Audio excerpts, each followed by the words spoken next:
My name is Christina Hildebrand. For those of you who don't know me, I'm the president and founder of Voice for Choice Advocacy. Our mission is to educate and advocate for informed choice and transparency of what goes into your body, be it food, air, water, pharmaceuticals, whatever it is. We want you to know what's in it, and then for you to have the choice whether you put that into your body or on your body or not. So I see some questions coming in, so I'm going to get started on them. And as I said, if you have any questions, feel free to put them into the Q&A, and I will hopefully get to all of them. So the first question is there any active lawsuit to challenge SB 277? So really good question. Currently, there are no active lawsuits. There were 4 lawsuits in 2016 after it passed. A Voice for Choice had one of those lawsuits. All of them were dismissed by the courts or ruled on in an unfavorable way in our perspective. I think it is, the legal system here in California is as biased as the legislative system. And, you know, I went to our lawyers and I was very skeptical about putting a lawsuit forward because I didn't want to set bad precedents. But we went and I said to our lawyers, okay, I want you to put together a lawsuit that is pro-vaccine. So any pro-vaccine person could rule in our favor. And they, you know, I've had lots of lawyers read our lawsuit and they say it was, you know, extremely well written. It was based on 3 tenets. It was based on parental rights, bodily autonomy, and the right to school. And all 3 of those have been upheld in the Supreme Court. But our judge in the appeals court basically started talking about polio and just went from there, went downhill from there, and didn't look at the merits of our case. We got an opinion from that court that was awful, honestly. And, you know, again, lawyers who've read our case and say, wow, that was a really good case. And then read the opinion and go, oh my God, your opinion had nothing to do with the case. And I truly believe the word vaccine is toxic in the courtroom. Both, I mean, I've experienced it both from SB 277 and also on a personal level in the family court system. And in both places, it's not a place that you want to be. A Voice for Choice advocacy is, actually, our strategy at the moment is one of the things we really want to get is strict scrutiny applied to the bodily autonomy piece or the public health piece. So the Jacobs versus Massachusetts. Strict scrutiny is a higher level of scrutiny that would apply. And if we asked for that in our case, if we had had that, we would have been able to win our case. But the judge said that it wasn't necessary. And so we're actually writing amicus briefs, which are briefs that go with other cases that are not vaccine related at all. Most of them are parental rights related, in order to try and get that strict scrutiny applied, because if it's applied at the Supreme Court level, then it's applied everywhere, and then we would have a better chance on our lawsuits. Unfortunately, where the lawsuits are being filed here and in New York, or have been filed here and in New York State, both of those have very Democrat judges, and they are very much in favor of public health and not in favor of personal rights or parental rights or bodily autonomy in the sense of vaccines. You know, when it comes to abortion, then they're fine with it. So that hopefully answered that question. Next question: do you see any issues with buying and renting homes in California based on vaccine status? I don't in the short term. I think in the long term, if that happens, we're in a really, really bad place. And you need to get out of California or wherever in the world we are. I think we need to stand up before that happens. But I don't see it happening, especially buying property, because buying property, you know, is one of our, it's not a fundamental right, but it's a, you know, your self-ownership is part of our, you know, founding fathers. And so I don't see buying property as vaccines being related to that. Next question. In previous session that you posted on YouTube, you mentioned that Washington and Oregon states may not be as rigorous about supporting vaccine choice. Can you say a bit more about that? We're considering moving to I'm assuming to one of those states. So Washington and Oregon have been fighting vaccine choice for the past 5 years, every single year since 2015. In 2015, when we had SB 277, they had actually beaten exactly the same bill in both Washington and Oregon, and it gave us sort of in California, great hope that we could do the same thing here. Unfortunately, our legislature is different here and works differently, and so we won't be able to do that. But Washington and Oregon have been fighting the vaccine choice every year since then. Now they have won it. Washington lost for the measles, mumps, rubella. They lost their personal belief exemption, but they still have a religious exemption and a medical exemption. And for everything else, they have a personal belief exemption. My feeling is that if I were to move out of state, I would move to a state where I'm not fighting these issues every year. I don't want to be in another California. If I'm gonna fight, if I'm gonna move to a different state, I want peace of mind that my rights are going to be upheld. And so my recommendation is not to move to those states, although right now they do have personal and religious belief exemptions, so you do have those options. Hopefully that answered that question. Next question: if in case of COVID vaccine gets approved for children, could it be mandated for going to school without having passed through a bill? Would current medical exemptions apply for the new vaccines if it mentions the exemption is for all vaccines included but not limited to the list of current vaccines? So good question. I do think the COVID vaccine will get approved, at least emergency authorized approved. They are saying by September. So it is a much faster timeline. It's interesting when you listen to the ACIP and the emergency use authorization FDA meetings at the beginning. They said that they would take it much slower for children, and that they would have to wait and do truly more of a 12-month period on children. That does not look like that's what's going to happen. So they are incrementally going down. So the first the first age group that was already tested was 16 to 18. They're now doing 12 to 16-year-olds, and then they're going to do 9 to 12-year-olds, and then 5 to 9-year-olds, and then below 5-year-olds. So it's sort of going from top down incrementally is what they're testing, or what they're doing the clinical trials on. They have to fill those clinical trials. So I do believe Pfizer has filled the 12 to 16-year-old trials, and they are moving forward with those. I think they're going to have results for those in the next probably 3-4 months. So I do think that will be emergency use authorized for 12 and above by the next school year. The question of whether they can mandate it for schooling, and I'm speaking specifically in California, the way the law is written currently is that if another disease is added by CDPH, it has to be added by CDPH, then then there has to be a personal belief exemption. The schools cannot add it themselves. So that is not a possibility. The Department of Health can, and the local health officers under AB 262 may be able to. So they can take any action they deem necessary, and that could include that. Now, whether your medical exemption covers it or not really depends on what order is put out there and what is required. My guess is if CDPH puts it out, they're going to want it input into the new CARE ME system, even if you have an old exemption that covers everything.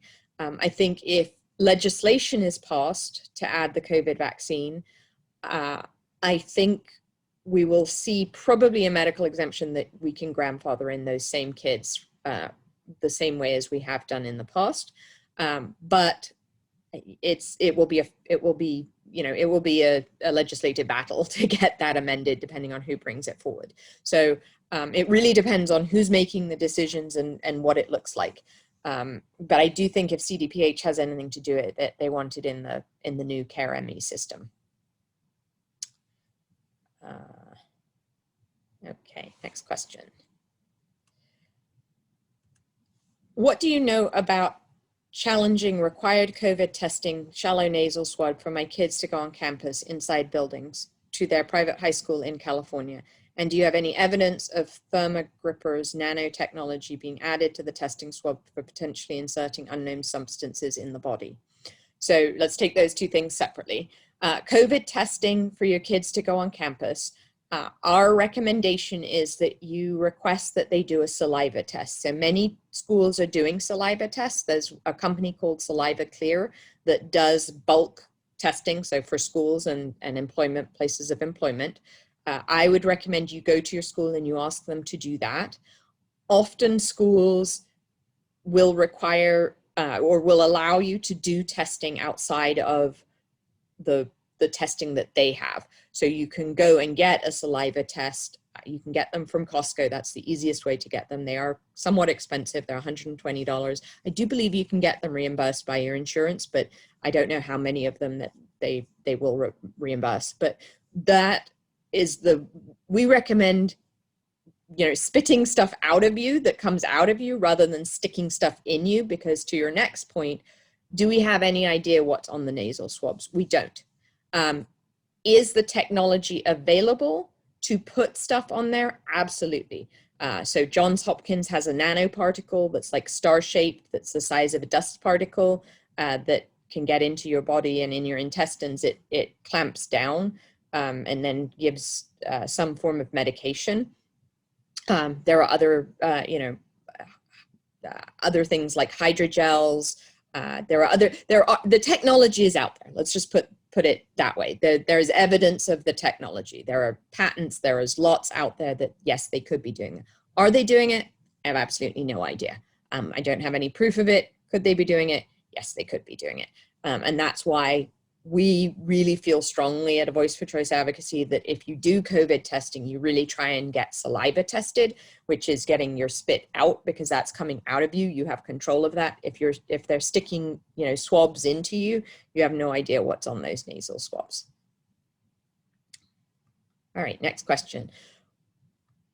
When will the compulsory masking and injection insanity be over? Wonderful question.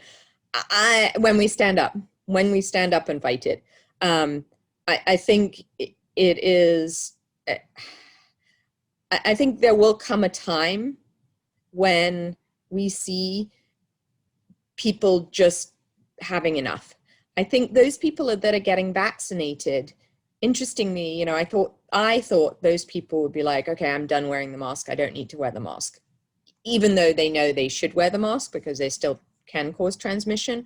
But I think that I don't know how we get back to normal, honestly. I mean, I've thought about this and I've talked to many friends about this, but I don't know how we take those, not the people that are, not necessarily complying, but the people that are complying. I don't know how you take a mask off in a grocery store, because there will always be COVID. There will always be the flu. There will always be disease. And so, we've been so conditioned, and kids have been conditioned now to be fearful of disease, that I don't actually know how it stops. The injection insanity, same thing. We're going to see variants. There's going to be a booster, 100 boosters. I think the only way we get out of it is, one, standing up, and two, I think there will be a fractionation. So I think there are some people that are all in on this and truly believe that, this is the way forward. We are going to fight disease in this way forward. And then there's going to be another faction that is just done with it and says, you know what, I'll get the disease. I'm willing to, I'm not doing this anymore. And I think the question is, and I think that's where we are in the world. The question is, which one of those two wins out? If you read Brave New World and 1984, the other side wins out. The technological, vaccine, masking, all of that side wins out. I'm not going in that direction. So I think it's really hard to say when it's going to stop, because I think we've gotten to a point now where, how do you stop it? Having said all that, I will say, I think the number of COVID cases is going to drop dramatically, not because COVID has disappeared, because I put this hypothesis out probably in December, but I think they're going to change the definition of COVID so that you're much more stringent on how you would define as a COVID case. I think they're going to not have people die with COVID anymore. They're actually going to have to die from COVID. And I think that they are going to, that the PCR tests are going to become much more refined, so that only true positive tests are defined by COVID, you know, that are COVID positive. And with those things, they're going to reduce the number of positive cases of COVID. And so it looks like the vaccine has worked. I don't think it's the vaccine working. It will look like the vaccine working, but the numbers will drop dramatically. And that may get us back to normal. I mean, I think, you know, that if you want to know their plan, go to the World Economic Forum website and it's all laid out there. I mean, it's clear as day where they want to go and, you know, why this pandemic happened that gets them to their agenda, both economically, climate wise, environmentally, all of those things. So, you know, I think it's a hard question to answer, and I don't have an answer. But, you know, my other answer is that I think, you know, we need to get out of the system. I did a video on playing inside and outside the sandbox that's on our YouTube channel that I would go watch. I mean, it gives you how you get out of this craziness, even if the craziness is going on. Hopefully that answered that question. Okay, next question. Do you think the current administration can have state border restrictions? I'm not sure I understand that question quite. So if you could, I'm going to try answering it based on what I think it says, but if I'm not answering it correctly, then you know, type in another question. It says, do you think the current administration can have state border restrictions? I don't know if you're talking about California or the president. So the president federally cannot put restrictions on states. Can California close its borders? Absolutely. Can it put restrictions on people coming in and out? Absolutely. I mean, for example, we've got, you know, quarantine restrictions coming into California. You have to quarantine. Can they have vaccine restrictions? Yes, I don't think at the moment, because they are, because we just don't have enough vaccine. But can you have state border restrictions? Yes. I don't know that states will do that, because they, you know, although we haven't relied on trade, you know, on tourism and stuff like that in the last year. So, so yes, I think the answer is, can they? Yes. Will they? I don't know. I think my guess is, you know, I feel like they would have done it already. Rhode Island, for example, had border restrictions on people coming in and out. Florida had restrictions on people coming in and out. You know, New York said that they didn't want people coming past from the tri-state area. So I think it's been done. So hopefully that answers that question. Next question. How hopeful are you that the effort to recall Governor Newsom will be successful, and what do you see as the subsequent effects on personal freedom's choice? So I think the recall will be successful, that it will go to a vote. So the recall petitions, I think it will go to a vote. I think it is likely that he will be recalled. You know, he needs 50% plus, or the way it is on the ballot is, do you want to recall Governor Newsom? Yes, no. So either of those two need 50% plus one vote. I think he could be recalled, because I think there are enough small businesses, even if they're Democrat, that would recall him.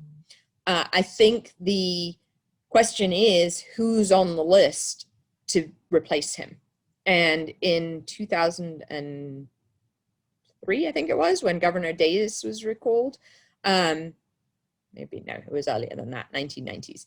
Anyway, when Schwarzenegger came in, the list of people, there were, I think, 123 people on the list that could be elected, or that could be, you know, given,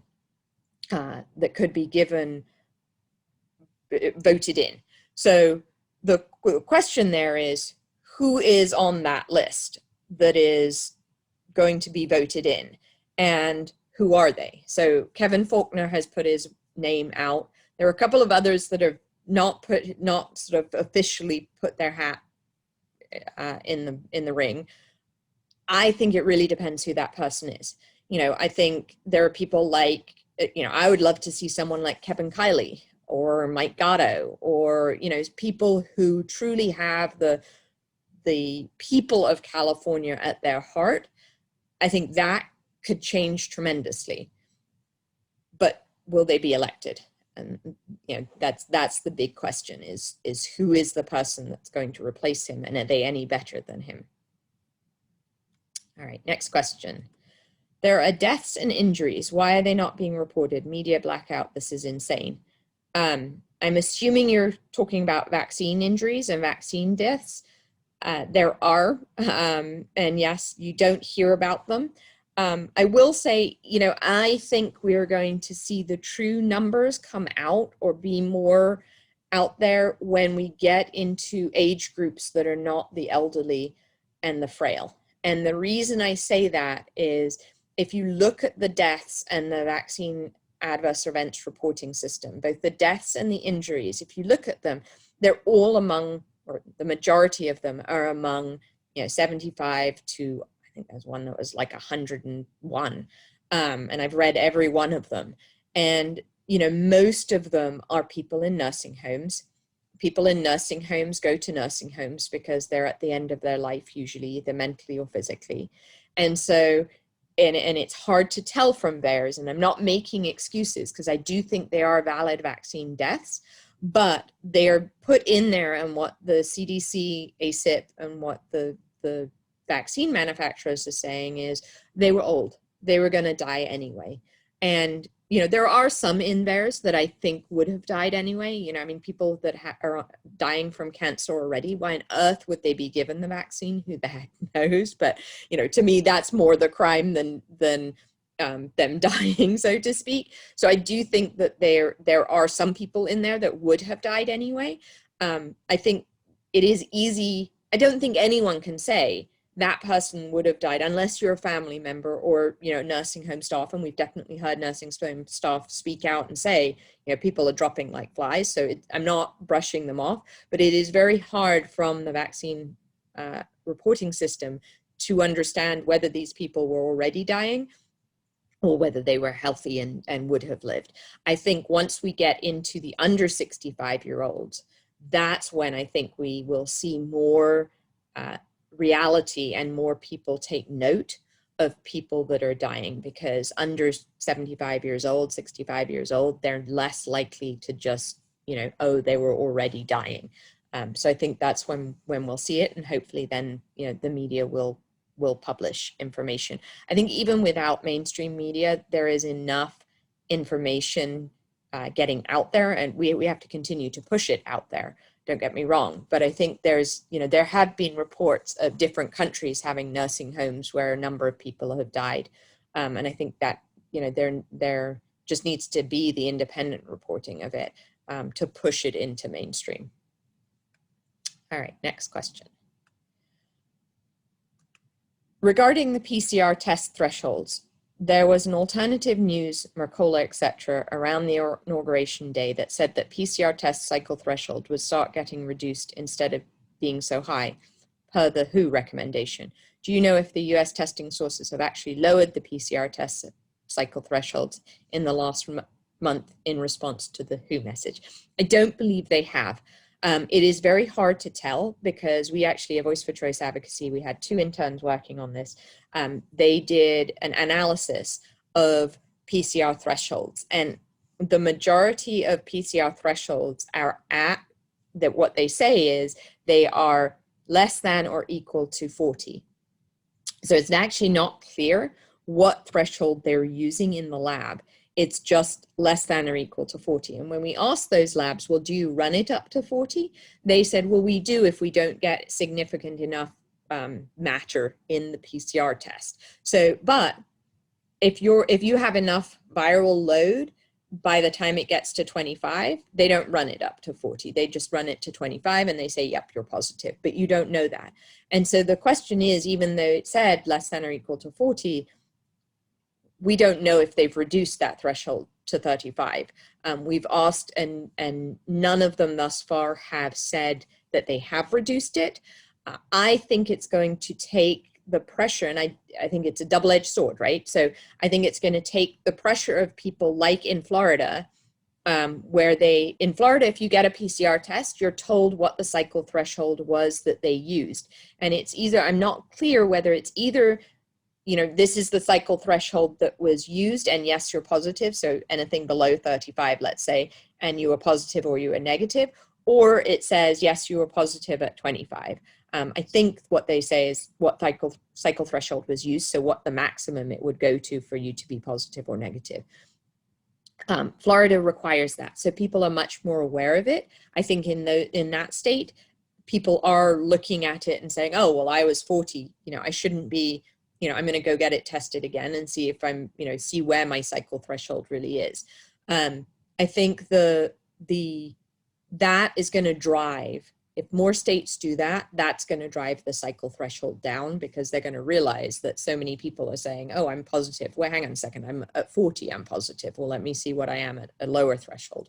I do think that, you know, as I said, I think the cycle threshold at some point will be lowered. I don't think it will be made obvious, and I think our case numbers will go down because of it, and not because the actual case load is going down. Hopefully that answered that question. Next question. I live in Northern California. I'm wondering if any doctors are actually submitting MEs to CareME requests for entering school. Has there been any success with working with regular MDs to submit MEs through CareME? We have Kaiser insurance. However, my girls see a naturopathic doctor outside of Kaiser, wondering what the best options possibly be. Thank you kindly. Honestly, I do not know a single doctor that has put something into CareME, and I know quite a few. Now, that doesn't mean to say it's not happening. My guess is there are oncology doctors, for example, of kids with chemotherapy that are putting in temporary exemptions, for example, for their kids that not to get the live vaccines. But other than that, I don't know of any doctors that are willing to use the CareME system, because they get reported, you know, through the system. Now they have to write more than 5, but the minute they write that 5th one, their information gets sent in. So I don't know of any doctors that are doing that. I think there are regular MDs that would do it if your child has a contraindication or a precaution to a vaccine, which, you know, if you have that, your child has had an anaphylactic reaction, has had a severe reaction to that vaccine. So if you've had that reaction to, let's say, the DTaP, your child still would be able to get the MMR vaccine. So it is a very, very stringent criteria. Now, the law does say that they can use other criteria, but it has to be in the standard of care for the treatment of that disease or you know, illness that you have. So for example, cancer, chemotherapy, it is a standard of care that you don't get live vaccines while you are getting chemotherapy. And so that would be considered standard of care. There's very little other standard of care that is recognized. So things like genetic mutations or allergies to one of the ingredients could be listed, but it's just there are so few doctors that are willing to do that. You know, my hope is that there are more doctors, that regular doctors get educated on this. I think Dr. Stoller, who's a San Francisco MD, he is before the medical board right now, and his case actually revolves around this standard of care question. So he brought forward in his case, he brought forward that he was using the latest research, so on autoimmune disorders and vaccines, using Yehuda Schoenfeld's research that shows that if you have a propensity to autoimmune disorders, that vaccines could trigger that, especially aluminum adjuvanted vaccines. And so he was using that latest research to write his medical exemptions. In his argument in front of the medical board, he used that. He said, you know, this is the latest research that I'm using. And so for autoimmune disorders, while it's not standard of care, it is the latest research on this, and I should be able to use the latest research. And that, I think his case will be very telling on how they rule on it and how they ruled on that specifically. It's a point that I go to every California medical board meeting. They've all been on Zoom for, you know, recently, or their equivalent of Zoom. but that's one thing that I ask for every single meeting to be put on the agenda, is this difference between standard of care and new technology or new research. So standard of care is what is practiced usually in response to chronic illness or you know, symptoms, disease, illness, whatever it is. The standard of care is what the majority of doctors are doing currently. So, you know, for diabetes, it would be that you give insulin. Now, there are doctors that are advanced in their field that use the newest research that's coming out. So, you know, the Mayo Clinic, for example, is an example of that. They're using, you know, gene therapy. They're using all sorts of things that are new and experimental. And they are considered, wow, that's, you know, the forefront of research and the pinnacle of research and new treatments. That isn't the case for things like this vaccine issue. You know, it is standard of care that you're supposed to use. Well, what happens to those doctors that are ahead of their time and at the forefront of that research? They should be allowed to use that research. And so that's something that I asked for at the medical board, to have a overview and an understanding of doctors shouldn't be held to the standard of care if there's a new treatment out, and what is the definition of that. So that's much more than you asked, but your question of whether there are any doctors, I don't know of any doctors that are currently putting things into the CARE-ME system. Next question. What do you suggest for families with unvaccinated children who want to attend school that currently are attending with an exemption which is no longer valid? I assume you're in California, and your options are to vaccinate, to homeschool, or to move out of state. Unless you have an IEP. If you have an IEP and special needs child, then they are exempt. But other than that, really, you don't have the medical exemption option, and you don't have other options. So the real answer is that you need to vaccinate, homeschool, or move out of state. And I think most parents are either homeschooling or moving out of state. I think there are a few parents that, you know, if they have one more shot to go because their child was up to date and then they, you know, found out, they may do the other shot. We're still trying to get, but I don't think it will happen, a bill into the legislature this year that would allow titer testing. So titer testing is allowed in every other state other than Nevada and California, which means that if you test for antibodies, those antibodies, you don't need a doctor's note to allow for those antibodies. And there are a lot of people that have had, let's say, the first MMR vaccine, that you show, their kid shows that they have the antibodies, they don't need the second MMR vaccine. And they would be allowed to show titers rather than needing a medical exemption. So just going back to medical exemptions, that is one place that I have seen doctors put, I don't know of any that have put it in the CARE-ME, but that are willing to write medical exemptions if you can show titers, because that is a valid reason for not getting the next dose of a vaccine. But I honestly, I don't see, if you've got unvaccinated kids and you're coming to a checkpoint in the next 3 to 5 years, I don't see anything changing in California significantly because of who's in the legislature. Okay, next question. What do you know about the deaths that happened during the trials? I was under the impression that the deaths that occurred were in the placebo groups. However, yesterday when I was watching Vaccines Revealed, it sounded like there were 13 deaths during the trials in the vaccine group. So there were about equal numbers of deaths in both the placebo and the vaccine group. And so it was considered, and none of them were deaths that were related to the vaccine specifically. So, you know, I don't remember what they were for. I know there were a few that were things like accidents, crashes, drowning, that kind of thing. But there were none that were considered specific to the vaccine. Now, one thing you have to remember is that we don't know what the placebo was. So for the Mrna vaccine, we know it was saline. For the Pfizer vaccine, we don't know what it was. In the phase 3 trials, in the beginning trials, they did have saline, but they actually changed the wording, and it no longer shows as saline in the clinical trial, the third phase of the clinical trials. And so we don't know what that was. I have asked them, they have not responded to me. And then the AstraZeneca vaccine had a meningitis vaccine as their placebo.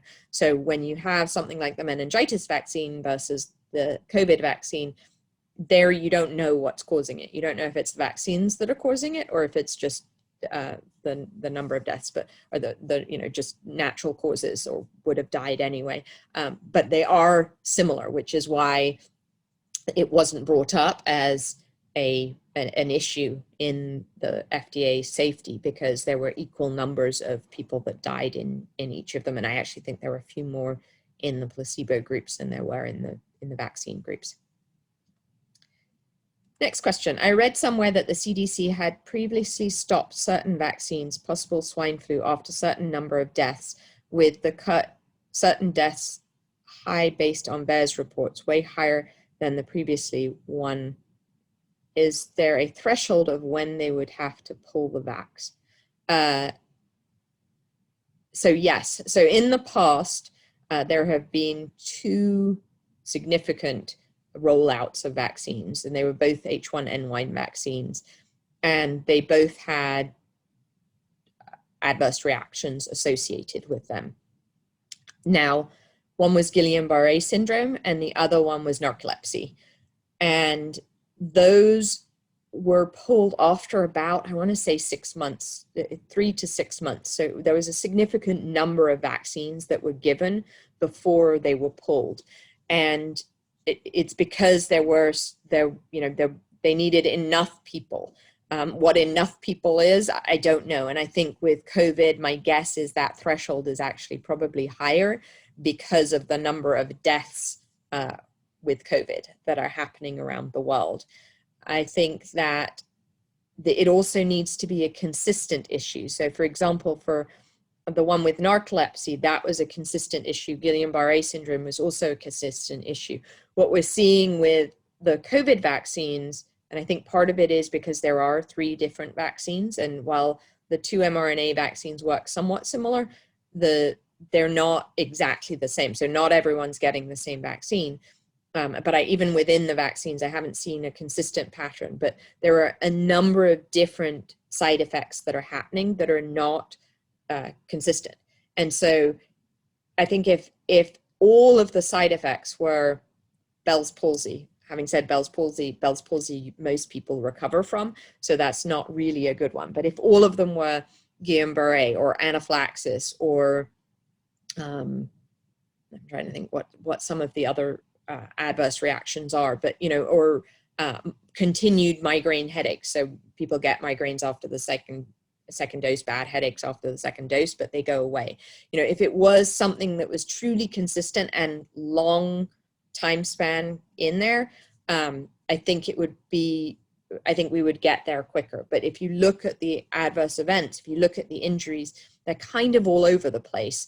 And so it makes it much harder to say, yes, there's vaccine injury happening when there's all different reactions.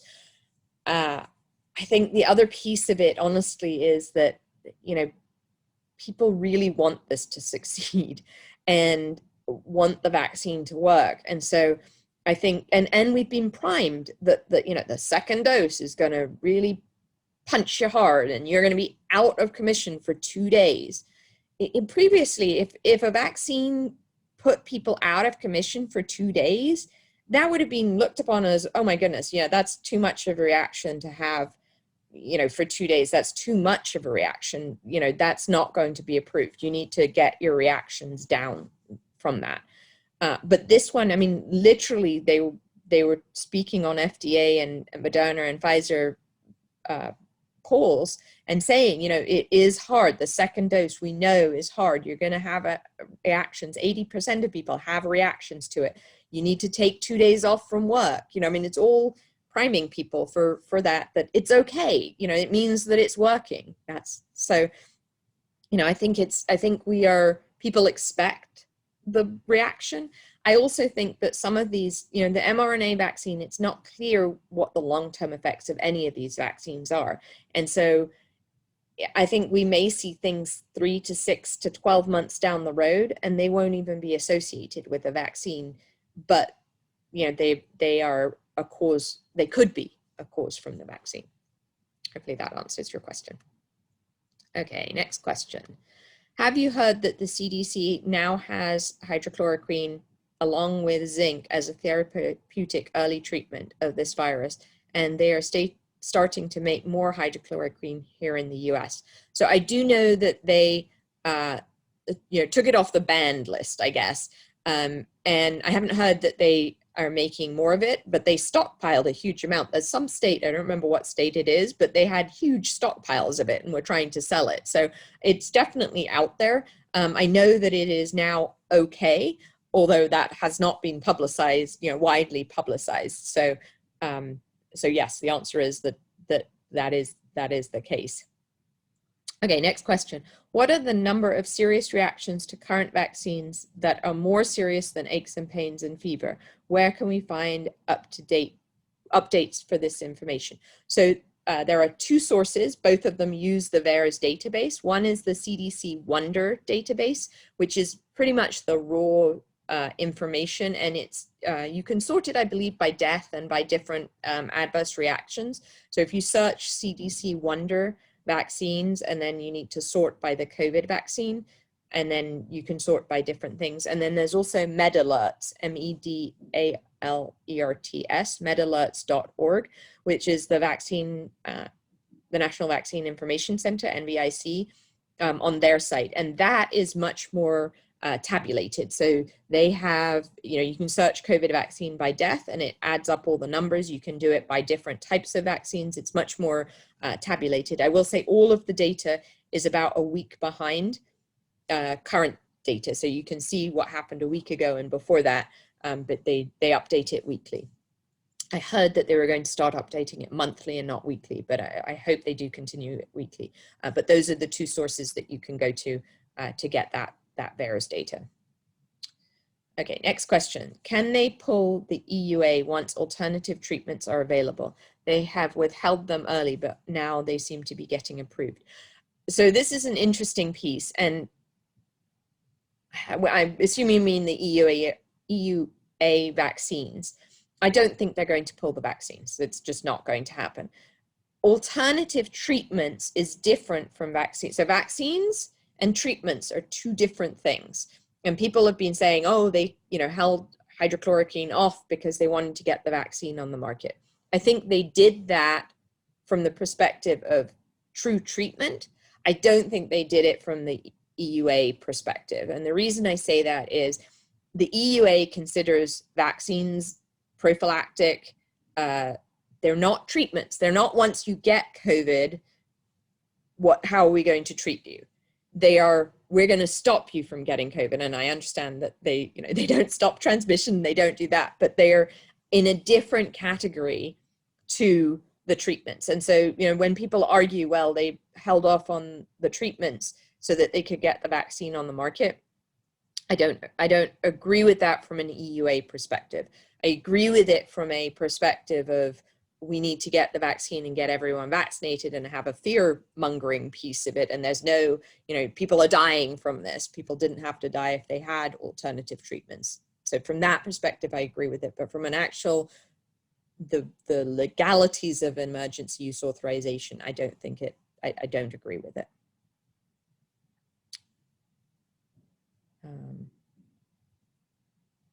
Why are we calling this injection a vaccine? It's not. So I'm glad you asked this question or you made this statement. So I have done a lot of reading in the last 2 weeks. And when you look at the definition under the FDA of vaccines and biologics, what the mRNA vaccine is it falls under that definition. It doesn't work like a traditional vaccine. And could you call it a gene therapy? Yes, but gene therapies are under the definition of biologics and vaccines. So if you actually look at the definition under the FDA, this actually does come under, it does fall under, the mRNA vaccines do fall under. Now the adenovirus vector vaccines, absolutely, the AstraZeneca and the J&J vaccine fall under vaccines. The mRNA is the one that people are saying it's an injection, it's a gene therapy. And I agree, it is a gene, it's a gene therapy drug. That's what Mrna and mRNA vaccine, mRNA technology was for. But I do feel that if you read the definition of a vaccine from the FDA, that it does fall under that definition.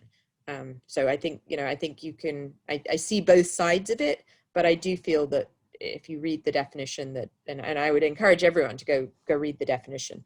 But if you read it, that there is, it does hold water what they're doing, because the definition includes things like it generates the ability to create antibodies to fight off the disease, which ultimately this has a different way of, the mRNA vaccines have a different way of doing that, but ultimately that's what they do generate.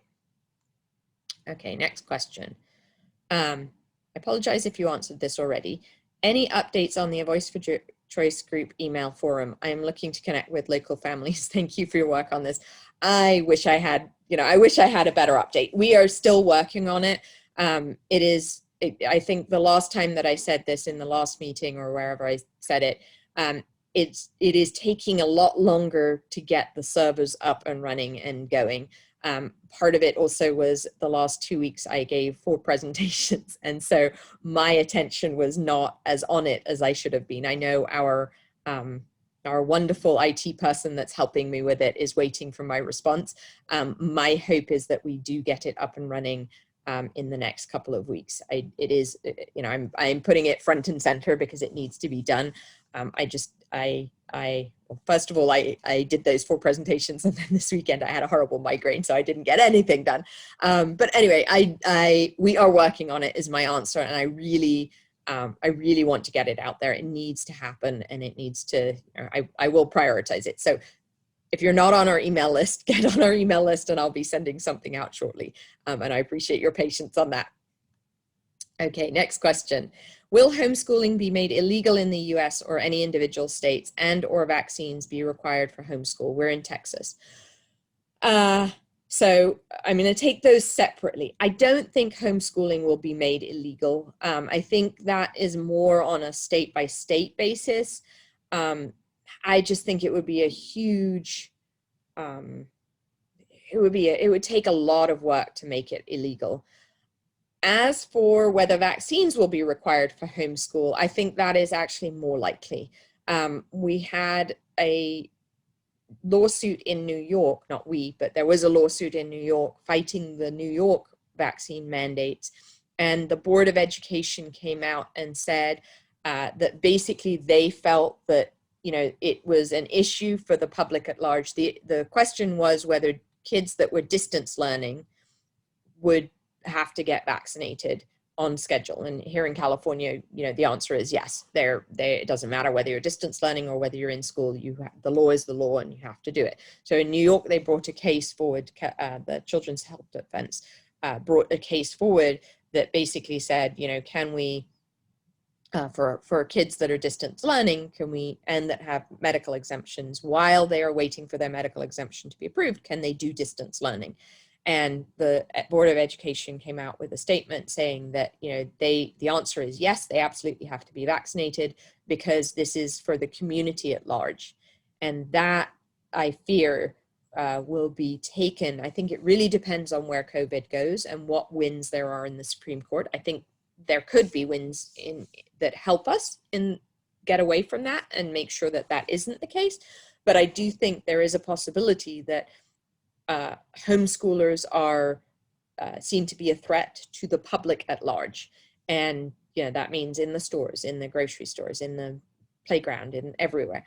I do think the argument can be made on the flip side that none of our adults are fully vaccinated. And so if our children are a threat at large, then so is every unvaccinated adult. But having said that, Healthy People 2030 and the World Economic Forum, their agenda is to get every adult also up to date on their vaccines. So, the larger agenda is, yes, to get everyone vaccinated. Do I think homeschoolers are safe for now? Do I think they're safe in Texas? Yes. Do I think that homeschooling is safe? yes, I think there is enough of a, it's similar to me in the sense of charter schools. I think there's also an exodus to homeschooling. I think there are, COVID has shown parents that they can homeschool much more effectively where they never thought they could homeschool before. And so I think, there are a lot of parents that have moved their children out of the school system. So I think I think it wouldn't be without a fight, let's put it that way. Next question. What is the best strategy for activists to bring to the attention of the public the fact that the COVID vaccine is not safe? So I think when you tell people who are not informed, I think it depends on who you're talking to, right? So there are the people that have no idea and that just watch mainstream media and that are fear-based on COVID. There are also people that have questioned the vaccine and understand a bit more. And I think, I have said many times that I think COVID is a silver lining in that sense, because so many more people are awake to the vaccine and have questioned the vaccine. They may ultimately get it, but they've questioned the vaccine. So, but I'll take those two groups separately. For the fear people, the people that are afraid of COVID, deadly afraid of COVID, I think there is very little that you can do to convince them that the vaccine is worse than COVID, because they are convinced they're going to die from COVID. You can show them the COVID statistics. Most of them have some comorbidity, and they truly believe that COVID is the be all and end all, and that's going to be their way if they don't get the vaccine. For the people that are questioning, I actually don't think saying that they're not safe is the right way to go, because you immediately put somebody on the defensive. So you immediately, if you say vaccines aren't safe, you're going to die from the vaccine, that immediately puts them on the defensive, because they've been thinking about getting the vaccine and they're seriously considering getting the vaccine. And so you're telling them they're, basically idiotic. Not a good strategy. You want to sort of bring them around. And so for me, the two things that I say, and I will say it doesn't work for the people who are fear-based, this doesn't work. But for people who are questioning, my big question for them is, are you okay being in the clinical trials? Because that's basically what you are. These have not been shown to be long-term safe or effective. Are you willing to be a guinea pig? If you're willing to be a guinea pig, then, maybe you should go ahead and get the vaccine. At least do your research on it and work out whether this is the right thing for you. If the answer is no, I wouldn't be willing to be in a clinical trial, then what are you, why are you even considering getting this? We have no idea. I was talking to somebody today and she said, you asked me that question and I am willing to be a guinea pig. And I said, okay. And she said, somebody else came up to me and said, I'm going to die from the vaccine. I got the first shot and I'm going to die shortly. That's not helpful. It's not helpful to anyone. It's not helpful to those people that are getting the vaccine. It's not helpful to our movement either. But having said that, the biggest piece of this is we don't know what the safety and efficacy of these vaccines are. We have no idea about the mRNA and how that manifests itself in our body long term. There is a piece of me that thinks, wow, maybe these mRNA vaccines are the answer. Maybe these are the safe vaccines that we've been asking for, that we've been looking for. We don't know. We don't know the long-term effects of these vaccines. We don't know. It may not be this iteration, but 3 iterations down the road, these may be the answer. Now, I personally don't want to put anything in my body that alters my body. So I'm happy with my immune system. But for those people who don't want to get disease, for those people who, are afraid of diseases and afraid of dying from diseases, maybe these are the answer. But we just don't know. That's the big thing. We have no idea what the long-term effects. They also could be a complete disaster. All these people who got the vaccine could be dead in 6 months. We have no idea. We really don't. And so to me, that's the biggest question is, what happens if you get cancer from this in 6 months' time? What happens if you're infertile in 6 months' time? We don't know. We really don't know. And so, to me, those are the questions you ask people, and you want to create enough uncertainty, because we don't know the answer. Nobody can tell you that these don't cause infertility, that they don't cause cancer, because we don't have enough evidence. Nobody can tell you how long they last. I mean, these vaccines may work for 6 to 9 months, and then be useless. And what are you going to do? Get another one, another one, another one? You know, I think there comes a point where I think people are willing to get these 2 doses to, you know, for the greater good and for them to not get COVID. But what happens when we're 2 years down the road and you have to get another 4 doses of this? It's going to be similar to the flu shot, which people, you know, 50% of people, more than 50% of people don't get. And so that's my strategy of trying to talk to people. I really think it's important. You know, my big thing is you don't want to put people on the defensive, because the minute you put them on the defensive, you've lost them, because they're fighting you. They're trying to come up with reasons that counter yours. You want to embrace them and give them reasons to question, because everybody should be questioning these vaccines. Hopefully that answers your question. Okay, next question. I recall you mentioned South Dakota as a state that consistently supports vaccine choice. For jobs, we need to move to a city with a vibrant tech industry. Does your website or any other website you can recommend include a list of American states that provide strong support for vaccine choice? I don't think there is such a website.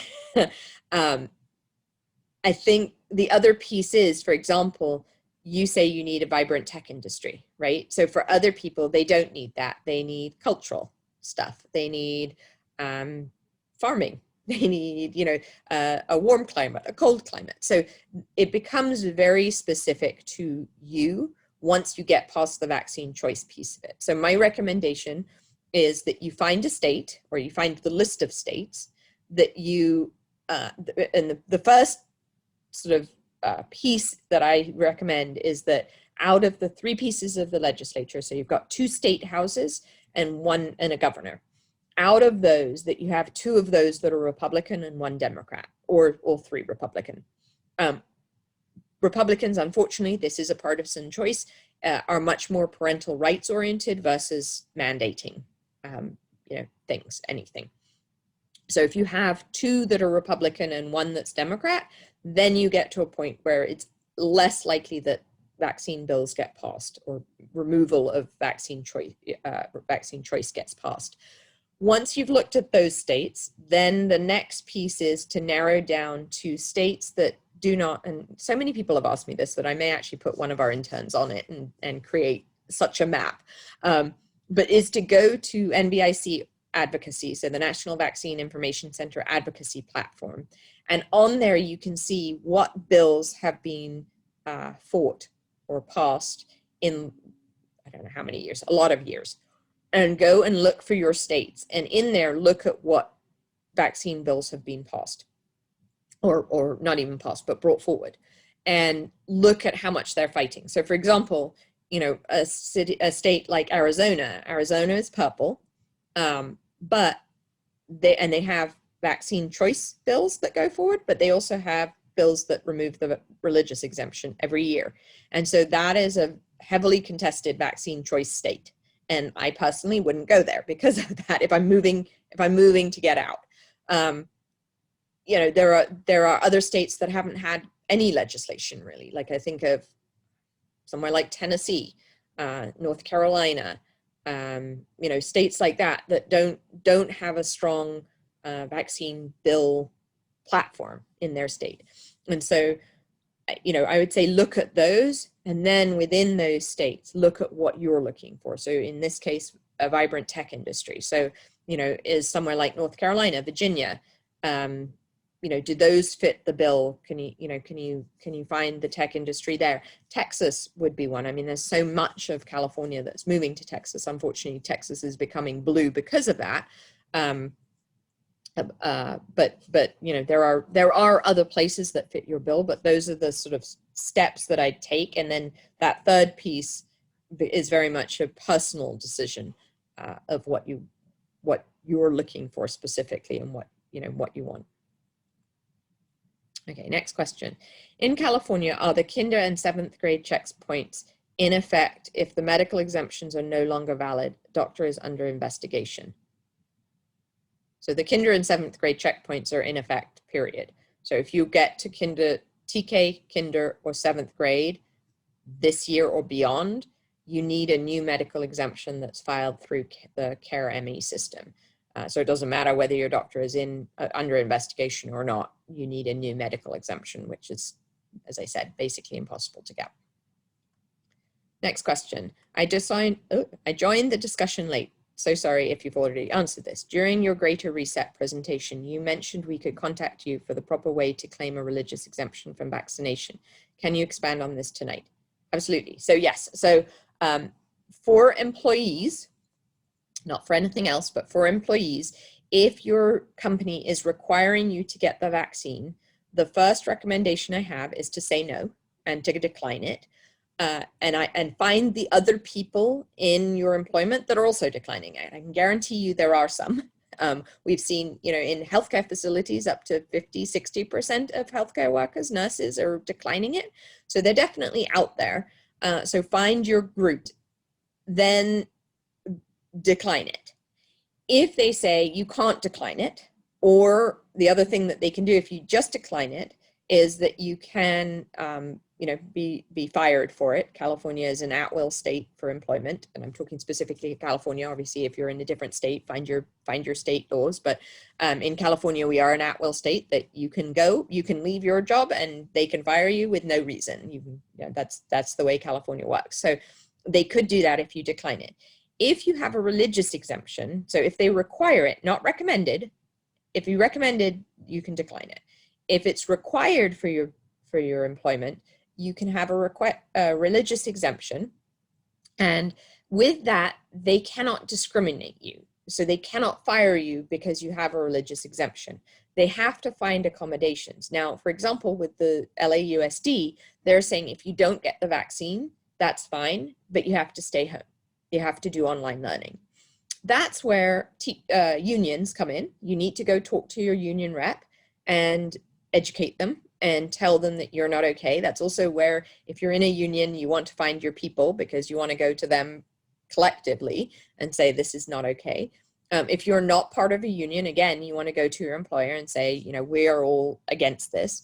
But from a religious exemption perspective, people say, oh, can you just give me the letter that I write for my religious exemption? The answer is no, I don't do that. And the reason for that is, number one, depending on your policy, you may have to submit a form that has different questions on it. You may have to submit a letter, a notarized letter. The key that you need to describe in all of those is that you have sincere religious beliefs, and everyone's religious beliefs are different. Even if you're Catholic, I can promise you that your next door neighbor who's also Catholic has different religious beliefs to you. And so the key for a religious exemption is that you have sincere religious beliefs. And when you have sincere religious beliefs, those are yours. And so what I asked you to do, if you need help with this, I'm happy to help you, is for you to send me the policy. So show me where it says that they are required.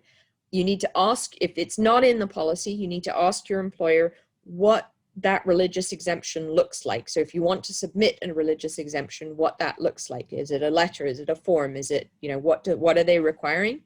And you need to send me what your religious beliefs are, what your sincere religious beliefs are. And that, to be clear, it's religion.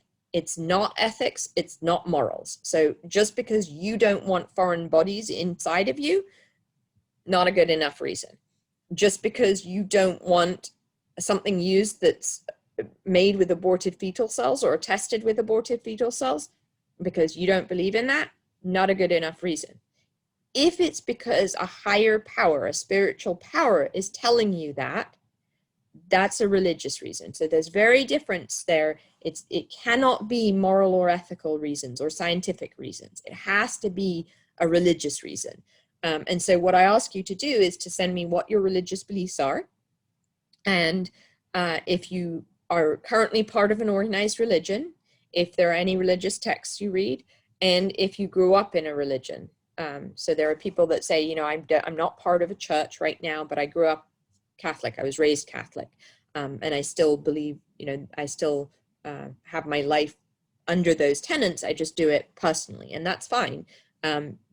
But just to tell me what your situation is. And then I can help you. And if you are part of an organized religion, I have texts from different, from the Bible and different different religious texts that I can help you use. But it is very personal. The other thing is I would not recommend, if you search religious exemption online, there are various groups that, or, examples of a religious exemption. If you submit one of those, I'm pretty sure they've seen it before, and they're going to say this is not sincere. So one of the biggest issues is that you can prove that or you can show, and it comes across as a sincere religious belief, and that word is really important. And so if you've just copied and pasted somebody else's, it's not sincere. It's not, and you can't have, come up with this idea yesterday that you're suddenly religious. That's, you have to truly live and breathe this idea. And doesn't mean to say that your religious beliefs can't grow and can't, become a part of you. There are people that are not religious that become religious. That's fine. But you can't just be doing it because you want to get an exemption. You do have to be sincere about it. All right, next question. Are there any COVID vaccines that are not mRNA vaccines? Yes. So if you go and look at our YouTube channel, the Voice for Choice YouTube channel, there's one presentation on PCR tests and vaccines, and there's one just on vaccines.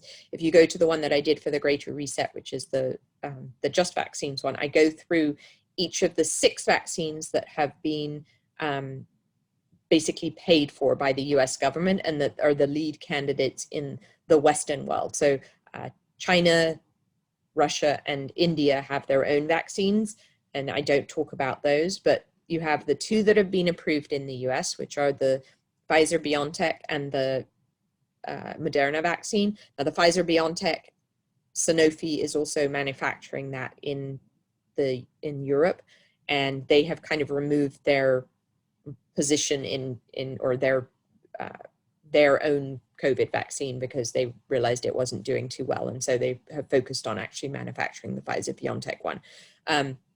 The other 2 vaccines, the Oxford AstraZeneca vaccine that is available in the UK and in other parts of Europe, that is an adenovirus vector vaccine. They use monkey adenovirus, which is a new technology. So the 2 mRNA vaccines are new technology. That's a new technology as well, where they're using the monkey, a monkey virus vector, and then putting the human SARS-CoV-2 spike protein onto that. The J&J vaccine is another adenovirus vector, but they're using a human vector and then putting the another coronavirus vector, and then putting the SARS-CoV spike protein on that.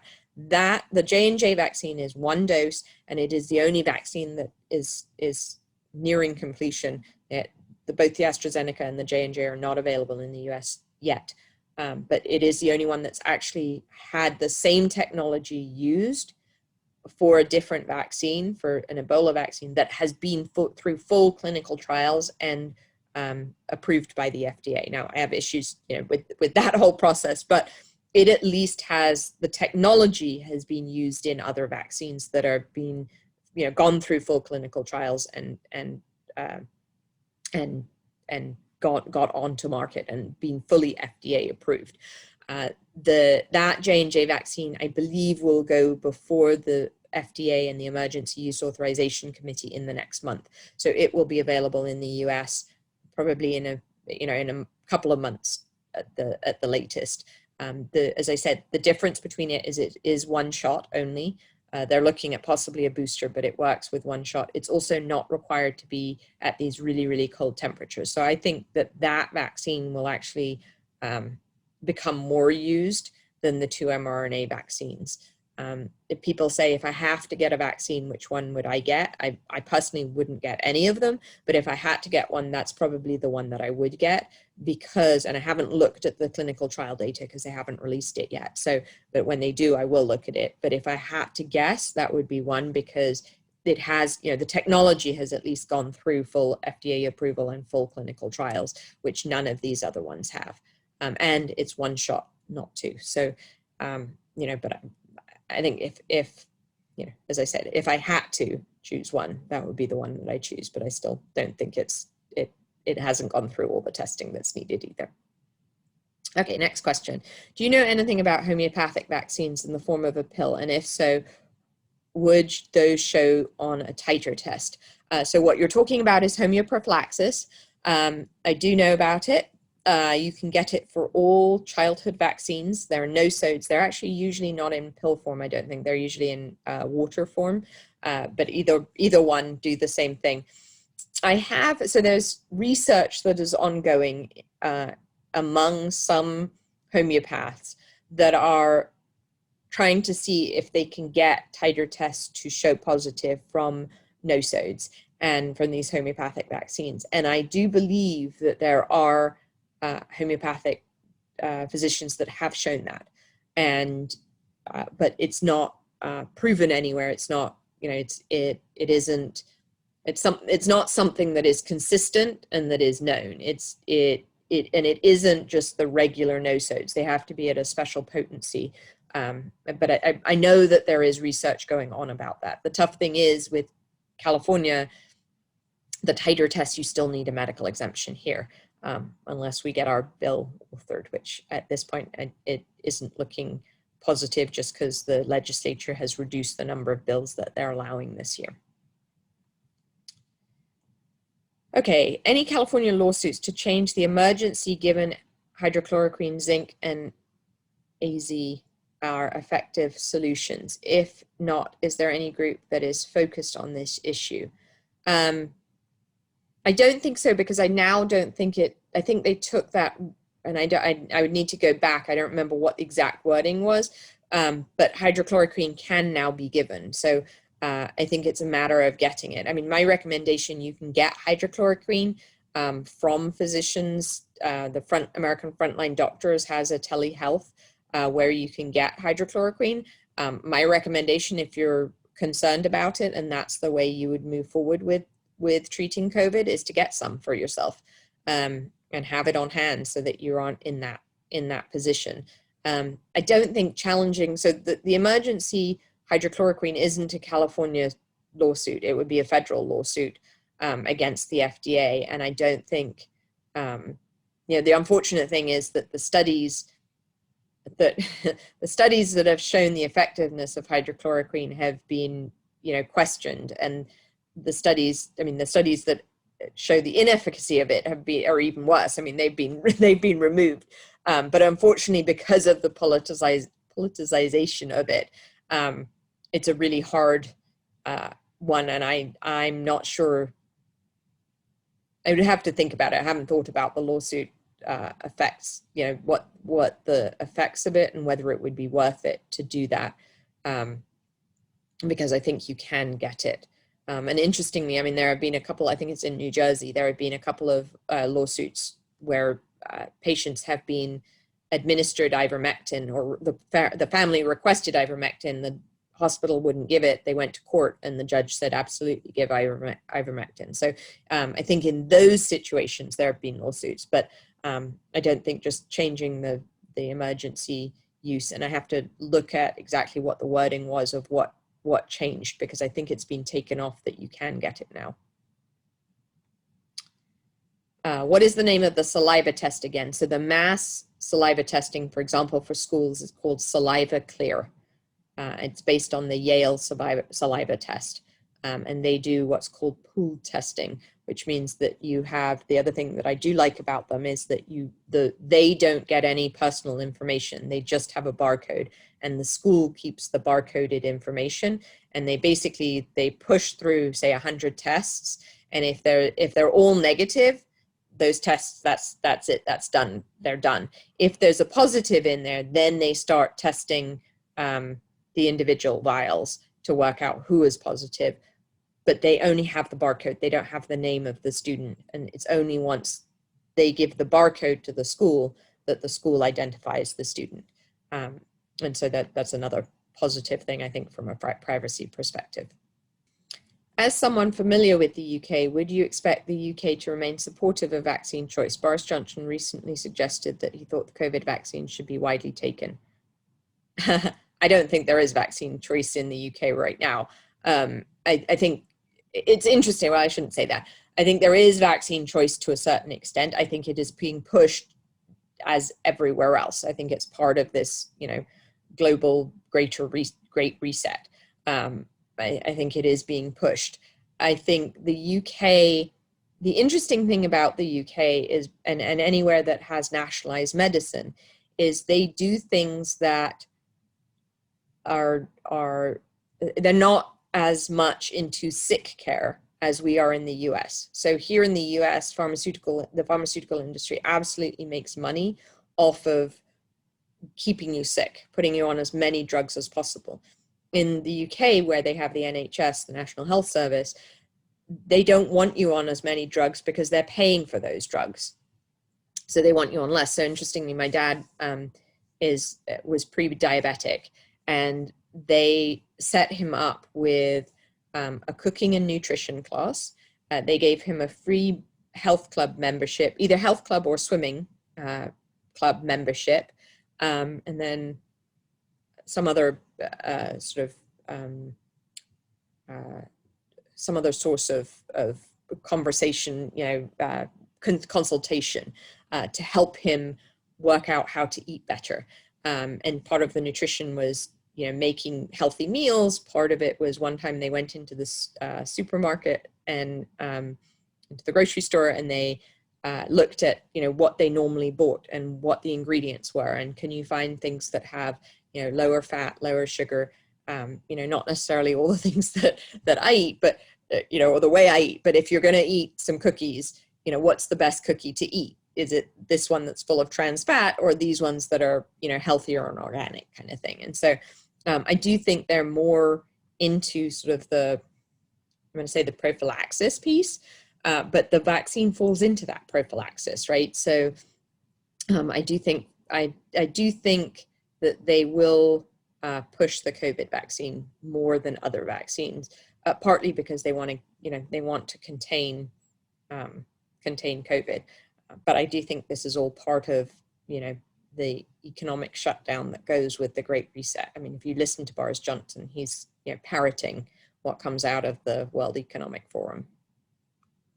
All right, hopefully that answered that. Can you expand upon how much are titer tests allowed in California to get out of any particular COVID or otherwise vaccinations? I see they're available to exempt dogs from injections, but not sure if the state allows humans to avoid the injections through titer tests. So interestingly, dogs in California are not exempt. That was a bill that we wanted to run as well, to get the rabies vaccine titer tested. So you can get titer testing in California for your dogs, but you can't show that it's similar to humans. Your vet has to write a medical exemption saying that your dog is exempt from getting another rabies vaccine, rather than showing that as proof. You can't show titer tests as proof of exemption for dogs here. In many states you can. As I said, titer tests are allowed in California, but you still have to get a medical exemption. So in most states, the measles, mumps, rubella, and the varicella vaccine are allowed as titer tests, and all you do is bring the lab work. Now, this is different for University of California and universities. So universities, you can just bring your lab work and they say, yep, no problem. But for schools, K through 12 and preschool, if you have a titer test, you have to still get a medical exemption. For other diseases, they are allowed. Some states allow them, some don't allow them. So hepatitis B is one that titer testing is usually allowed for. Diphtheria, pertussis, and tetanus, they are usually not, as many states have them for those. Polio, the interesting thing with polio is, in order to get a titer test, according to the CDC, and according to get a titer test for polio, you have to get the three strains of polio that are in the polio vaccine. But here in the US, you can only get titer tests for 2 of those strains because the third strain is no longer on this planet. And so they no longer have the titer test for the third one. So that's something that needs to be written specifically some states have that written into their laws, that you can just test for the 2. I'm trying to think what other vaccines we have. I think that's all of them.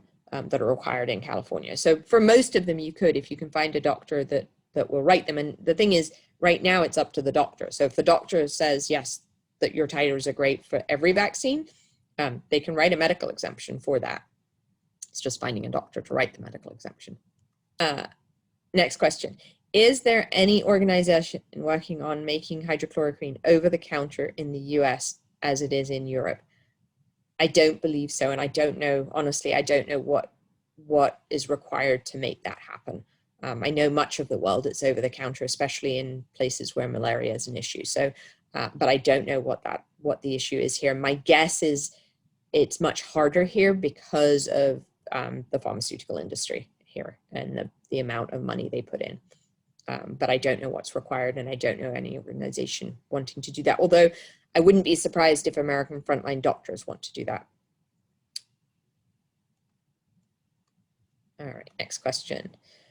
Do you see countries requiring vaccines for entry? I believe you didn't think this was going to be the case, but has that changed at all? I've heard that countries like Canada and Spain are considering it.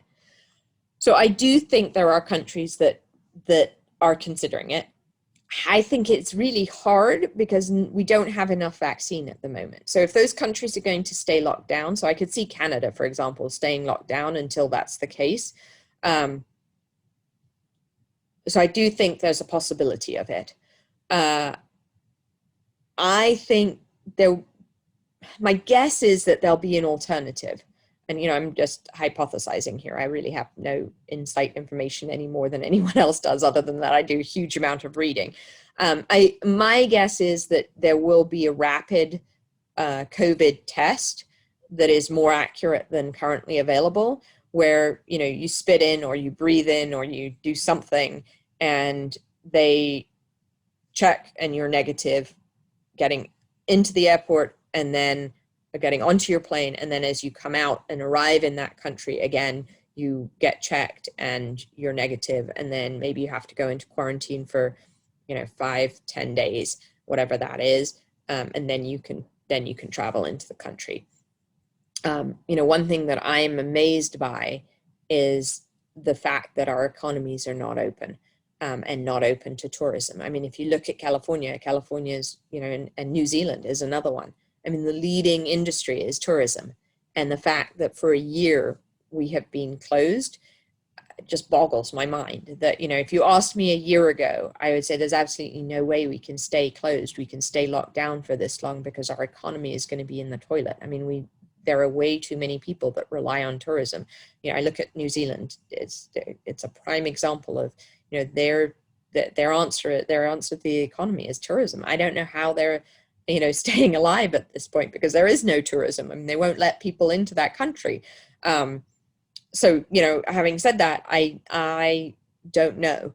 You know, maybe we get to that point, but I just have to think that there's some alternative. I also think it depends on the variant. So if we have to get a booster for this every single year or twice a year, then I think it becomes less of an ability to do that, because you've got to be manufacturing, you know, hundreds of millions of vaccines every single day to make sure that everyone's vaccinated. So I think there are logistical issues. I think it really depends on how this all plays out. I think it depends on whether there are huge numbers of vaccine injuries that are, you know, finally when it gets into the below 65s, that if there are and they're reported, then I think that also plays into it. So I think there will be, you know, I don't have a crystal ball that I can see the future, but are there countries considering it? Yes, absolutely. Will there be alternatives? I'm going to say there will be, but you know, I don't think anyone knows where this is going, and I think we have to stand up and fight it. Okay, next question. Could COVID vaccines boost antibodies? But human immune system is much more than just antibodies. Why such an emphasis on antibodies? Absolutely. So, I mean, antibodies, T-cell immunity are the two places where you build, you know, the mechanisms to fight the virus if you get it again or if you're exposed to it again. So I think those two are the things that are being focused on. And that, you know, is the good answer. It's the easy answer to, you know, oh, I've got antibodies, so I won't get this again. That's, you know, that we know that that's not necessarily the case. You may get a lesser symptom of it, or you may have it in you, but you're just, you know, you can transmit it. So that your immune, and I would say, you know, to me, your immune system's much more than antibodies. You can fight this, you know, if you're healthy and you're taking a lot of vitamins and zinc and hydrochloroquine or whatever it is, you can fight this without, you know, and you create antibodies, but the antibodies are and T cell or T cell immunity, or what's going to give you long-term, longer term immunity. Next question. How secure are these databases given cyber attacks by the Chinese and the use of SolarWinds in federal agency IT infrastructures? So I'm going to guess you're talking about like COVID testing databases, but I'm not really sure. Maybe you're talking about vaccine awareness or adverse events reporting systems. I'm not sure which databases you're talking about. Is there a possibility of cyber attacks? Absolutely. You know, there always is, unless you're, unless you have a secure server that is, you know, your own server that you're not hosting somewhere else. There's always a chance of some cyber attack.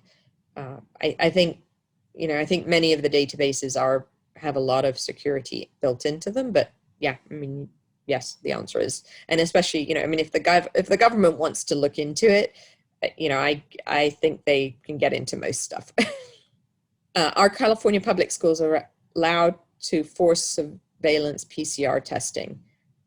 Yes, it's the answer. I mean, if you want your child to go to school, testing is one of those things that, and I've said this before, unfortunately, it's similar to, you know, I mean, they can force vaccines on your children to go to public school. So, you know, if they can force a medical treatment to go, they can do testing, which is considered non-invasive, you know, even if it's a nasal swab, it's considered non-invasive. So I think it is hard. It's not that I wouldn't fight it. You know, I would say, do I need to do this?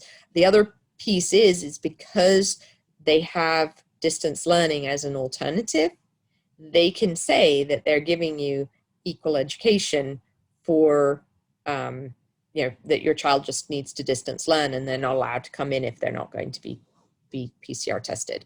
I think there may be issues with special needs children who can't be tested because of their special needs.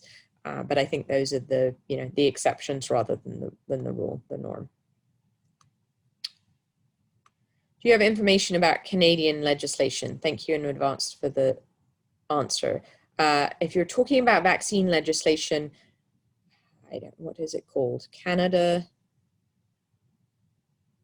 If you look up Health Freedom Canada, I know it's not called that, but there's a Canadian organization that that is on top of the vaccine choice information, and it is maybe Canadian CA Vaccine Choice, maybe, but they're absolutely on top of it, and they can give you information.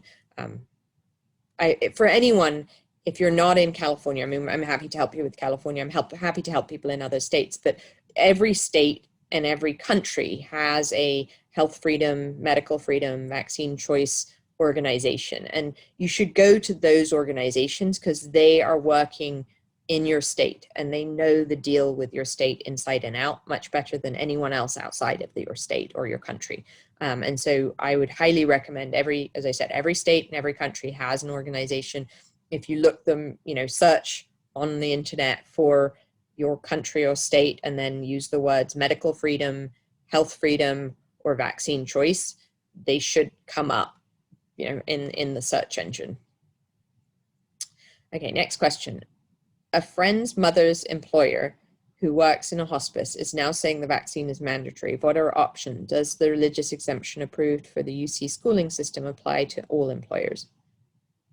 So I think I answered that question. If you go back and listen to what I said about the religious exemption, if that doesn't cover it, but the religious exemption could cover her, but they may ask her to work from home or, you know, not work directly with patients, that type of thing as the accommodation. For a religious exemption, if they got the flu shot, will it be hard to claim one for the COVID? Yes, honestly. The one thing that's different with the flu shot and the COVID vaccine is that all of the COVID vaccines are made either being tested or created with aborted fetal cells. And so that's the one difference where you could claim that is your specific religious issue, is using aborted fetal cells. And so that could be a difference where you could take the flu vaccine and then get a religious exemption for the COVID vaccine. Next question. Have you ever seen a religious exemption for the reason of, regardless of creationism or evolution, our bodies are to be kept holy? Yes, I mean, your body is your temple is one of the key reasons. Again, you have to explain it, and you have to show that you are sincere about that. Just saying that out of the thinness of the air and just saying, I feel my body is holy, that's not a religious belief. So if it is in your religion and in your spiritual beliefs, then yes.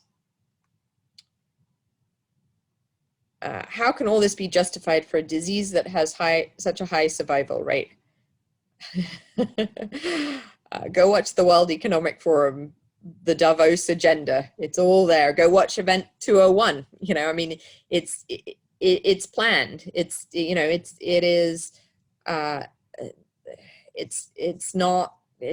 We're not talking logic here. If we were talking logic, we would have been done with this last April, or May at the latest. We would have flattened the curve in 2 weeks. Here we are a year and a bit later. So it's, I think it can't be justified, but this isn't science. We're not talking science. We're talking religion. We are talking complete science religion. That doesn't make sense unless you're part of that religion.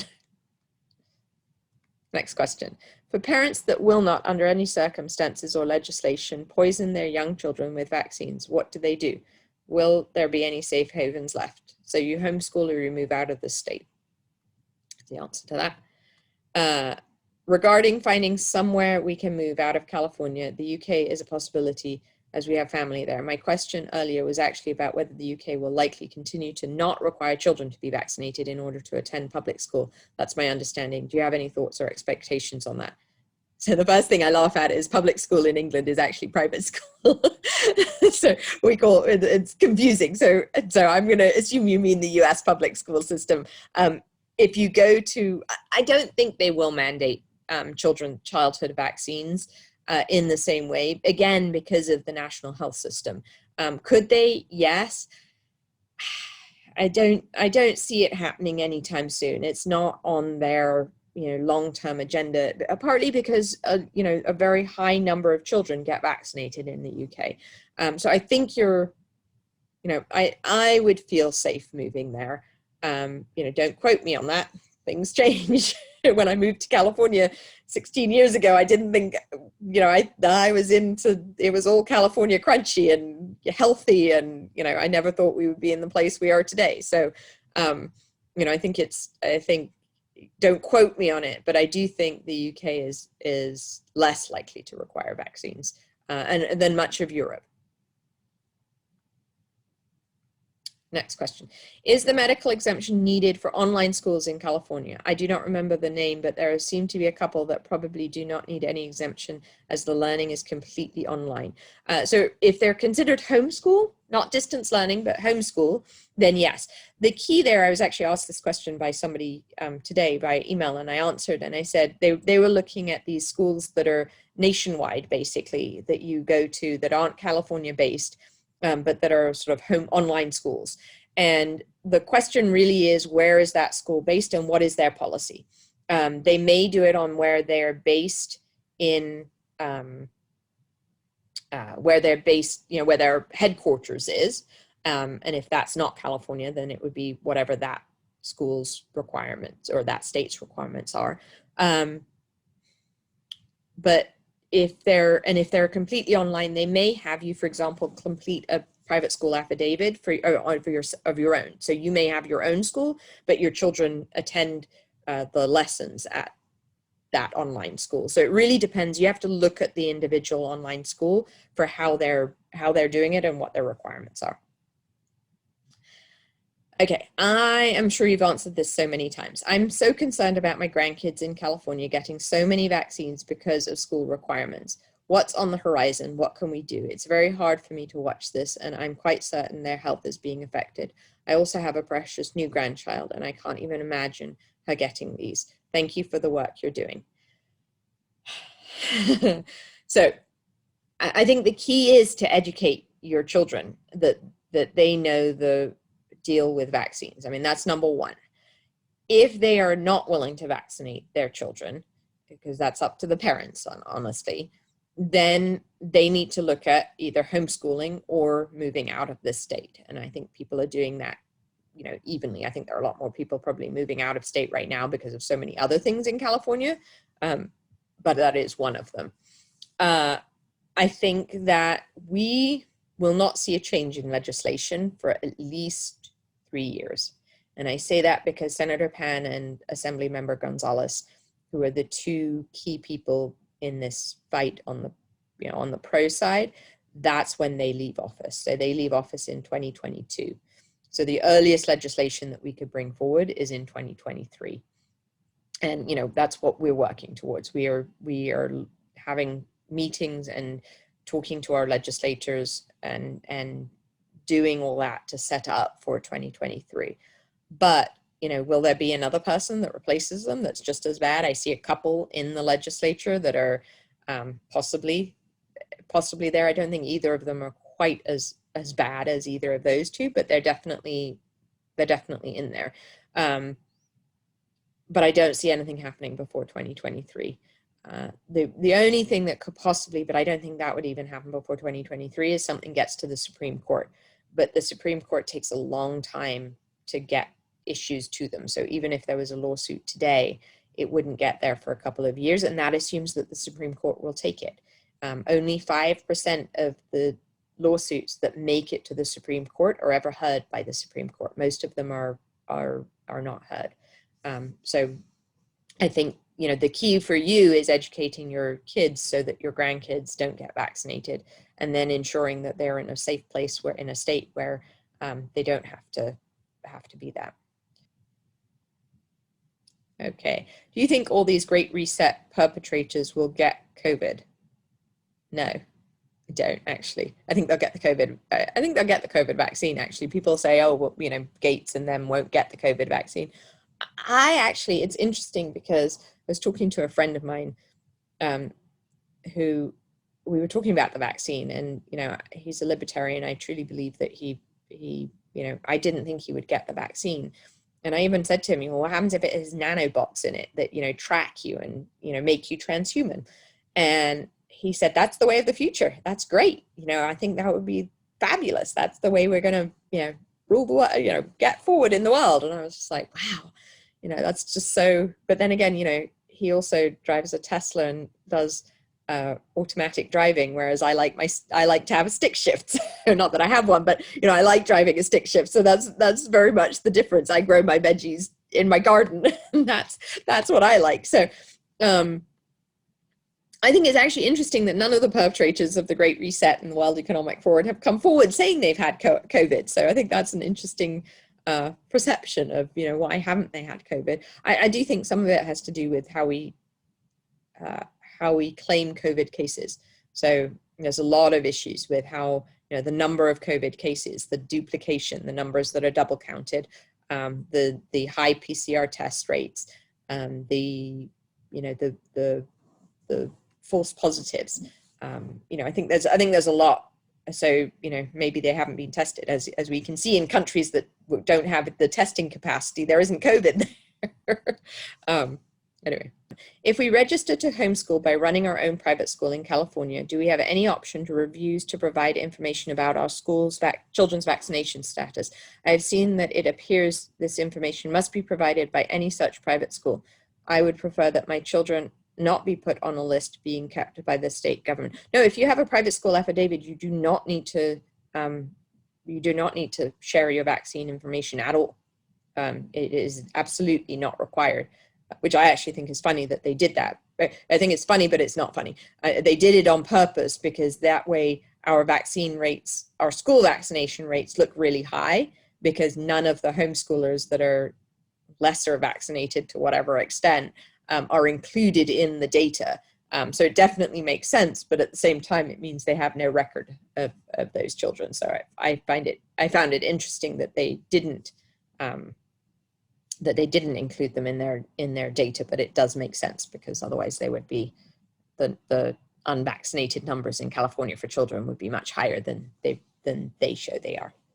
Are you familiar with Dr. Rainer Fulmich and the German Corona Investigation Committee? If so, what do you think of them? I am familiar with them. I've watched his videos.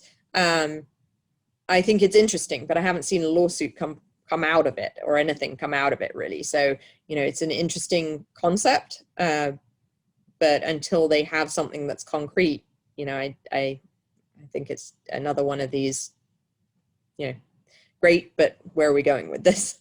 Which there is a lot of that, unfortunately. Next question. In California, if a private school has under 20 kids enrolled, they do not have to legally report immunization rates, correct? No, that's incorrect. So they do have to report them, but they are not reported out in the reporting that's given by the state. So in the state CDPH puts out every year, although they didn't for last year, they put out the public and private school vaccine summary data. So how many kids you have in your kindergarten class, and then how many of those kids are vaccinated. If you have under 20 kids enrolled, you have to still submit that information. And this is a true private school, not a homeschool. So if you have, I think it's if you have less than 2 kids or 3 kids or 5 kids or something, you don't have to report. And if they're all your own kids, that in that private school. But if you have a school that you're running, then they have to report them, but they don't have to, they aren't in that summary table because it's too small. You would know who in the school would not be vaccinated. I notice Ocean Grove, which is a charter school for homeschoolers, does require people to provide their children's vaccination status. I'm encouraged that you think we don't have to report if we run our own private school. So because they are a charter school, they fall under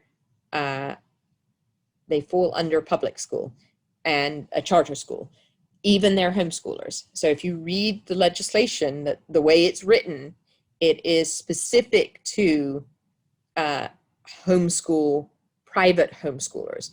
It is not specific to charter school homeschoolers. And there are many charter school homeschoolers that are not required. They don't require their homeschoolers to provide the information. So it's a gray area. But there are some, and CDPH cracked down on that and wanted more and more charter schools to report the vaccination status of their homeschoolers. My family and I are located in California, specifically LA, and are wanting to be closer to nature as well as an escape from the oppressive legislation around vaccines. My husband wants to move to Hawaii. Not only is it a blue state, but my sense is that they would be quite strict around vaccination and potential mandates. Any thoughts on living in Hawaii and maintaining bodily autonomy? So yes, if you fly to Hawaii, you have to have a PCR test that's negative.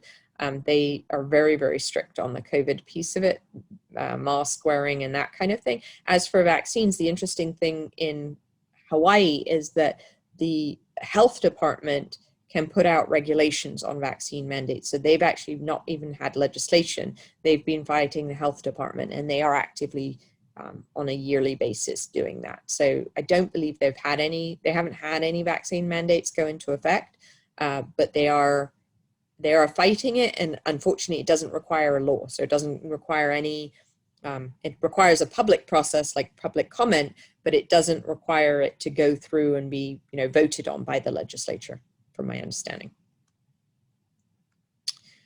The COVID PCR test is not fully authorized, right? It's emergency authorization. So can it be mandated and required by schools?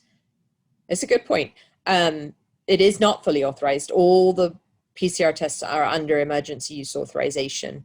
So I believe it still can be mandated. The piece of not mandating with the emergency use authorization is actually in the vaccine authorization. It states that it has to be given with, I don't remember the exact wording. It's not with informed consent, but you basically you have to have the ability to decline the vaccine. It cannot be, it can't be required It doesn't actually say that. It says you have to have the ability to decline the vaccine, which is a gray area, because a employer can say, well, we require it, and you can say, but I decline it, and they say, yes, you're fired. So it's kind of like schools, right? So right now in California, people say, well, you do have a choice about vaccines and education. You just don't go to school. You go be homeschooled. That's your choice. The PCR test doesn't have that in their emergency use authorization. So it is, I think it can actually be required. And I even went to the FDA and asked them, because on most FDA emergency use authorization for PCR tests, it says that they should only be used if a healthcare provider recommends it, if you've been exposed to COVID, if you have active COVID symptoms, or if you've knowingly been exposed to COVID, to somebody with COVID and has been, has active COVID symptoms. It's not, none of them, or very few of them, I think there are maybe out of the 300 odd, there may be like 5 or so that have been approved for asymptomatic use, but those aren't the ones that are being used. That asymptomatic use is not approved. I went to the FDA, and because regular drugs can be used off-label, so they can be used for other things if the doctor feels that it's appropriate. I asked the FDA if emergency use authorization product can be used off-label, and their answer was, if it doesn't say so, then yes. And I said, well, what about PCR tests specifically? Because it says that this is what they're authorized for.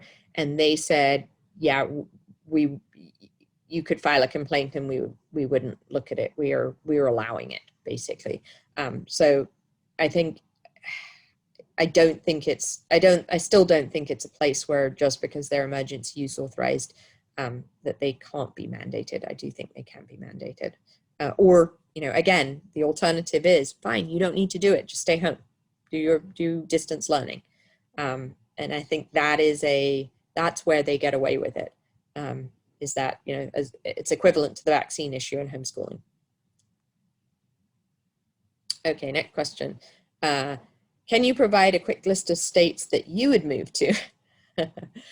I have not looked into this, honestly. I mean, I've looked into it enough that I know states that I would consider, but I am stuck in California for the next 6 years. So I have not done this research as much as I would. That's why I say, maybe I should get an intern to actually do this research for us, because it's not something that is on top of my mind, because I can't move. The states that come to mind, one of the things that I've talked with my kids is, if my ex wasn't in the picture, what would I do? I would actually take a road trip and go live in some of the states, and travel through a lot of the states and see which ones we like, because I don't know any of the states well enough to be like, oh yeah, this is definitely a state I would live in. So South Dakota is one I would absolutely consider. It's cold there and it doesn't have much there. Now, I know people who love South Dakota and live there, so maybe it's a state for me, maybe it's not, I have no idea. I think other states I would look at are Florida, although they fight vaccine legislation, but I would look at Florida, given that everything's open there, and DeSantis, their governor, is very, very clear that he's not putting up with any BS. North Carolina, Virginia, Idaho, Texas, I worry about. It's becoming blue, although Texas for Vaccine Choice, the organization there is extremely active and fighting stuff. Where else? Tennessee. I'd stay away from the Northeast. New Hampshire is a consideration. They're very libertarian there. It's cold there, though. I think where else? New Mexico, possibly. Those are the ones that sort of come offhand. But I haven't looked at other places, and I think part of it is too. I grew up in cities. I lived in New York, I lived in London, and I'm a city girl. So, where am I moving in 6 years? I'm moving to a city, but I probably won't move to one city. I'll probably move around when I don't have kids to worry about. So, I think it really depends on your situation, and you have to look at it from that perspective. Where I would move is not where other people would move. Okay, next question. Can the Nuremberg Medical Code of Ethics apply legally today? In other words, human subjects must be made aware this is an experiment and that they are indeed voluntary participants, i.e. not forced to go in order to go to school, work, travel, etc.